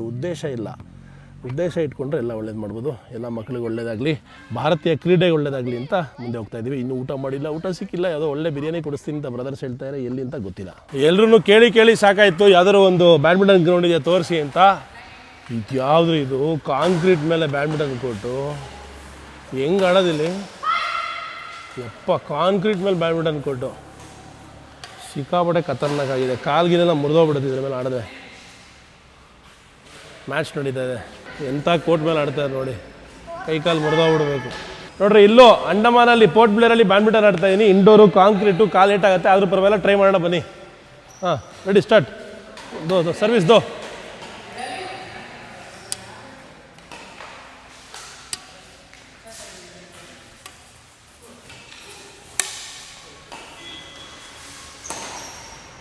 Warm Appu, out. ಐ ಅಲ್ಲ, ಫಸ್ಟ್ ಡುಮಾಕ್. ಕಮಾನ್. ಬ್ಯಾಡ್ಮಿಂಟನ್ನು ಈಗಿನ ನನ್ನ ಫೇವ್ರೆಟ್ ಸ್ಪೋರ್ಟು. ನನ್ನ ದೇಹಕ್ಕೆ ವಾಪಸ್ ಬಂದಾಗ ಎಕ್ಸಸೈಸ್ ಕೊಡುವಂತಹ ಸ್ಪೋರ್ಟು. ನನಗೆ ಇದು ಆಡೋದು ಅಂದರೆ ಸ್ಟ್ರೆಸ್ ಫ್ರೀ. ಏನೇನು ಸ್ಟ್ರೆಸ್ ಇರುತ್ತೋ ಸ್ಮ್ಯಾಶ್ ಹೊಡೆದಾಗ ಎಲ್ಲ ಮರ್ತೋಗ್ಬಿಡುತ್ತೆ. ನೋಡಿ, ಈ ಚೋಟು ಸಖತ್ತಾಗಿ ಆಡ್ತಾನೆ. ಈ ಚೋಟು ಅಚ್ಚ ಕೇಳ್ತೇವೆ. ಎಲ್ಲರೂ ತುಂಬ ಚೆನ್ನಾಗಿ ಆಡ್ತಾರೆ. ನನಗೂ ಚಾನ್ಸ್ ಕೊಟ್ಟರು. चांस देके खिलाने के लिए थैंक यू सबके लिए. और अच्छा हो, जल्दी इधर मैट आ जाए. इवरिಗೆಲ್ಲ ಮ್ಯಾಟ್ ಬರಲಿಲ್ಲ ಅಂದರೆ ಕಾಲಿಗೆ ಇಂಜುರಿ ಆಗುತ್ತೆ, ಜಾರ್ತಾರೆ. ಎಲ್ಲರಿಗೂ ಮ್ಯಾಟ್ ಹಾಕಿಸಿ ವುಡನ್ ಬೋರ್ಡ್ ಬರಲಿ ಅಂತ ಕೇಳ್ಕೊತೀನಿ. ये गवर्नमेंट का है क्या प्राइवेट का? गवर्नमेंट. तो कितना फीस देना पड़ा है? फ्री. ಸೊ ಫ್ರೀ ಅಂತೆ ಗೌರ್ಮೆಂಟು. ಆದರೆ ಈ ರೀತಿ ಫೆಸಿಲಿಟಿ ಫ್ರೀ ಕೊಟ್ಟರು ವೇಸ್ಟು. ಕೈಕಾಲೆಲ್ಲ ಮಂಡಿ ಚಿಪ್ಪೆಲ್ಲ ಎಗರೋಗ್ಬಿಡುತ್ತೆ.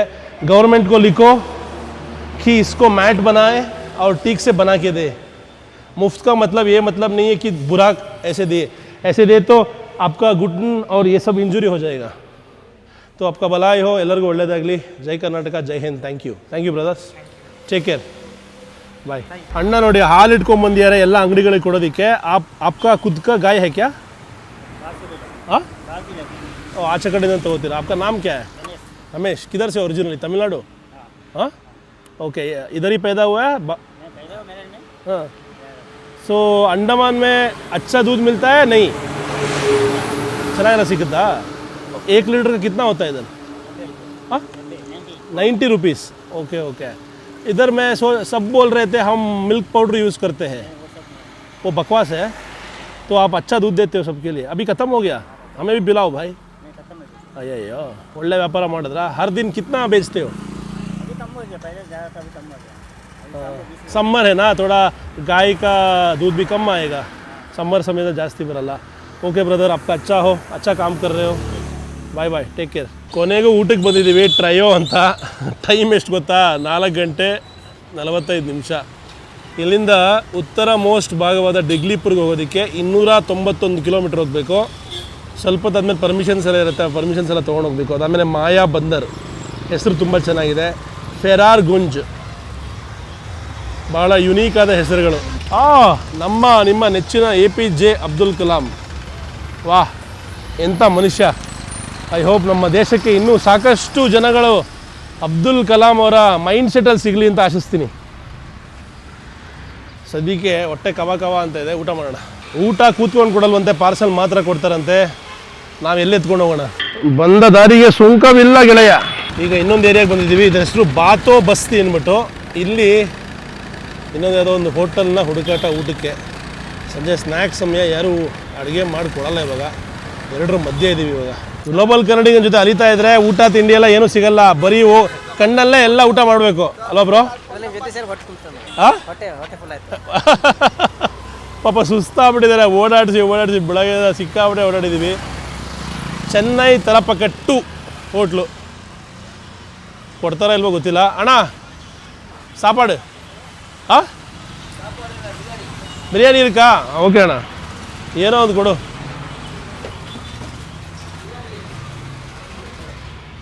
ಹಸು ಎಷ್ಟಾಗಿತ್ತು ಅಂದರೆ ಊಟ ಏನು ಮಾಡಿದ್ವಿ ಅಂತ ತೋರ್ಸೋಕ್ಕಾಗಲಿಲ್ಲ. ಬಿರಿಯಾನಿ ಊಟ ಮಾಡಿದ್ವಿ.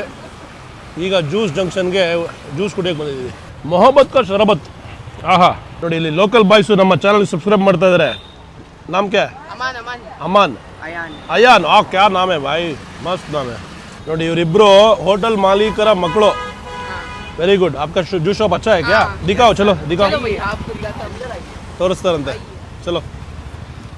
इस तरह से दिखाओ पहले. ವಾವ್, ಎಷ್ಟೊಂದು ಫ್ರೂಟ್ಸ್ ಇದೆ ರೀ ಇಲ್ಲಿ. आवाकाडो सब आपको मिलेगा. इतना फ्रूट्स नहीं देखा मैं अंडमान में. Owner retired army ex. ಓ ಹೌದಾ? क्या नाम है उनका? अब्दुल करीम. ವಾವ್, ಭಾರತೀಯ ಆರ್ಮಿಲಿ ಇದ್ರಂತೆ. ये मैनेजर है. He is a manager. ನಮಸ್ತೆ ಸರ್. This shop. ये देखिए ಆಪಲ್ 320 ರೂಪಾಯಿ ಕೆಜಿ. ये पलम. ಪ್ಲಮ್ 650 ನ್ಯೂಜಿಲೆಂಡ್ ಇಂದ ಬಂದಿರೋದು. ये ड्रैगन. ये आपको ड्रैगन मिलेगा, इधर में कीवी मिलेगा. वाओ, ये देखो चेरी ऑरेंज भी है. पूरा अंडमान में पोर्ट ब्लेयर में आपका नंबर 1 है क्या? नंबर 1 है सर. नंबर 1 है. यहाँ पे नंबर 1 है. आवाकाडो आपको कहीं भी नहीं मिलेगा. ड्राई फ्रूट भी मिलेगा. ड्राई फ्रूट डेट्स भी आपको मिल जाएगा. मैंगो है. फिर आपको ग्लास भी मिलेगा, ग्लास भी है. आपको यहाँ मिल जाएगा. इसको पंच दूंगा मैं. ग्लास मिलेगा बोल रहा है. नहीं, ग्लास हम लोग को बेच. आपको यहाँ पे हर वैरायटी की चीज मिलेगा. हाँ, ब्लूबेरीज कहीं नहीं मिलता. Avocado blueberries. ಓ ಬೇರೆ ಎಲ್ಲೋ ಅವಕಾಡೋ ಸಿಗಲ್ವಂತೆ, ಇಲ್ಲಿ ಸಿಗುತ್ತಂತೆ. ब्लूबेरीज. ಬ್ಲೂಬೆರೀಸ್ ನ ಫ್ರಿಜ್ ಅಲ್ಲಿ ಇಟ್ಟಿದ್ದಾರೆ. ಏನು ಸ್ಟಾಕ್ ಇಟ್ಟಿದ್ದಾರೆ? 350 ರೂಪಾಯಿ ಒಂದು ಪ್ಯಾಕೆಟ್. ಪರವಾಗಿಲ್ಲ ರೀ. आवाकाडो आपको कहीं नहीं मिलेगा. पाइनएप्पल सब. ये मोहब्बत की शरबत. ಓ ವಾವ್, ಸಕ್ಕತ್ತಾಗಿದೆ ಜ್ಯೂಸ್ ಅಂಗಡಿ. ನೈಸ್. ನೋಡಿ, ಇದಕ್ಕೆ ಈ ಜ್ಯೂಸ್ ಶಾಪ್ಗೆ ಈ ಕಡೆ ಎಲ್ಲರೂ ನಮ್ಮದು ನಂದಿನಿ ಗುಡ್ ಲೈಫೇ ಹಾಲು ಎಲ್ಲ ಕಡೆ. ಬೆಳಗಿನ ಎಕ್ಸ್ಪ್ಲೋರೇಷನ್ ಎಲ್ಲ ಮುಗಿಸ್ಕೊಂಡು ವಾಪಸ್ ಮನೆ ಕಡೆ ಹೋಗ್ತಾ ಇದ್ದೀವಿ. ಇಲ್ಲಿ ನೋಡಿ ಅಂಕಲ್ದು ಮೀನಂಗಡಿಯಲ್ಲಿ ಮೀನನ್ನ ಕಟ್ ಮಾಡ್ಕೊಳ್ಳೋದಕ್ಕೆ ಆ ಮಣೆ ನೋಡಿ ಹೆಂಗಿದೆ ಅಂತ, ಕತ್ತಿ ಸಖತ್ತಾಗಿದೆ ಅಂಕಲ್. इसमें काटते हो क्या क्लीनिंग करने के लिए? मैं कभी नहीं देखा हूँ, सब लोग ऐसे करते हैं. इधर इस तरफ मीठा पानी. ओ ಇದು ಸಮುದ್ರದ ಮೀನಲ್ಲ, ಇದು ಕೆರೆಯಿಂದ ಬರೋದು. ये किधर से पकड़ते हो? अपना ही है. ओ थैंक यू. अभी भी लाइव है? ಓ ಇನ್ನೂ ಬದುಕೆ ಇದೆಯಂತೆ. ಒದ್ದಾಡ್ತಾ ಇದೆ ಇನ್ನು ಇವಾಗಷ್ಟೇ. ಓ आप पालते हो इसको? हाँ, ಸಾಕಿರೋ ಮೀನಿದು. ಈ ಕಡೆನೂ ಅಷ್ಟೇ. ಇಲ್ಲಿಗೆ ಮನೆ ನೋಡಿ ಹೆಂಗಿದೆ ಅಂತ. ಇಲ್ಲಿ ಕ್ರ್ಯಾಬ್ ಮಾಡ್ತಾ ಇದ್ದಾರೆ. ಸಕಲಾಗಿದೆ ಕ್ರ್ಯಾಬ್ಗಳು. भाई काटता है? हाँ काटता है? काटे तो गया? हाँ बाहर आ जाएगा फिंगर. ಸೊ ಅದಕ್ಕೆ ರಬ್ಬರ್ ಬ್ಯಾಂಡ್ ಕಟ್ಟಿರ್ತಾರೆ. ಕಟ್ ಮಾಡಿದ್ರೆ ಹೆಂಗೆ ನೋಡಿ ಹೆಂಗಿದೆ ಅಂತ. ಈ ಜಾಗ ನೋಡಿ ಇದು ಹೆಂಗಿದೆ ಅಂತ, ಮೀನಂಗಡಿ. ವಾವ್, ಆ ಮೀನಿನ ತಲೆನ ಕಡಿತಿರೋ ರೀತಿ ನೋಡ್ಬೋದು ನೀವು. ಎಷ್ಟು ರೀತಿ ಮೀನು ಇಟ್ಕೊಂಡಿದ್ದಾರೆ. ಇದಿಷ್ಟು ಕೂಡ ಸಮುದ್ರದಲ್ಲ, ಫ್ರೆಶ್ ವಾಟರ್ ಮೀನುಗಳು. ಅದನ್ನು ಹೆಚ್ಚುತ್ತಾ ಇರೋ ರೀತಿ ಮಾತ್ರ ಕ್ರೇಜಿಯಾಗಿದೆ. ಇಲ್ಲಿ ಮಟನ್ ಕೂಡ ನೇತಾಕಿದ್ದಾರೆ. 1200 ರೂಪಾಯಿ ಅಂತ ಕೆಜಿ. ಎಕ್ಸ್ಪೆನ್ಸಿವ್ ಇದೆ. ಐಲ್ಯಾಂಡ್ ಅಲ್ವಾ, ಏನೋ ಮಾಡೋಕ್ಕಾಗಲ್ಲ. ಮೀನುಗಳು ಮಾತ್ರ ವೆರೈಟಿ ಸಿಕ್ಕಾಪಟ್ಟೆ ಇದೆ. ಇದ್ಯಾವ್ದು ಒಳ್ಳೆ ಚೂಪು ಹಿಂಗಿದೆ ಇದು. ये कौन सा है भाई? खाओ मच्छी. लग जाएगा. हाँ, ಕೈ ಇಟ್ಟರೆ ಕಡಿದು ಬಿಡುತ್ತಂತೆ. ಮಾಂಸದ ಮಾರ್ಕೆಟ್ ಪಕ್ಕನೇ ಸಬ್ಜಿ ಮಾರ್ಕೆಟ್. ಭಾನುವಾರದ ಸಂಜೆ ಶೆಕೆಯ ನಡುವೆ ಗಾಳಿ ಬೀಸ್ಕೊಂಡು ಎಲ್ಲರೂ ವ್ಯಾಪಾರ ಮಾಡ್ತಾ ಇದ್ದಾರೆ. ಮಾರ್ಕೆಟಲ್ಲೇ ಕಾಳಿ ಮಾತೆಯ ದೇವಸ್ಥಾನವನ್ನು ಕೂಡ ನೋಡ್ಬೋದು ನೀವು.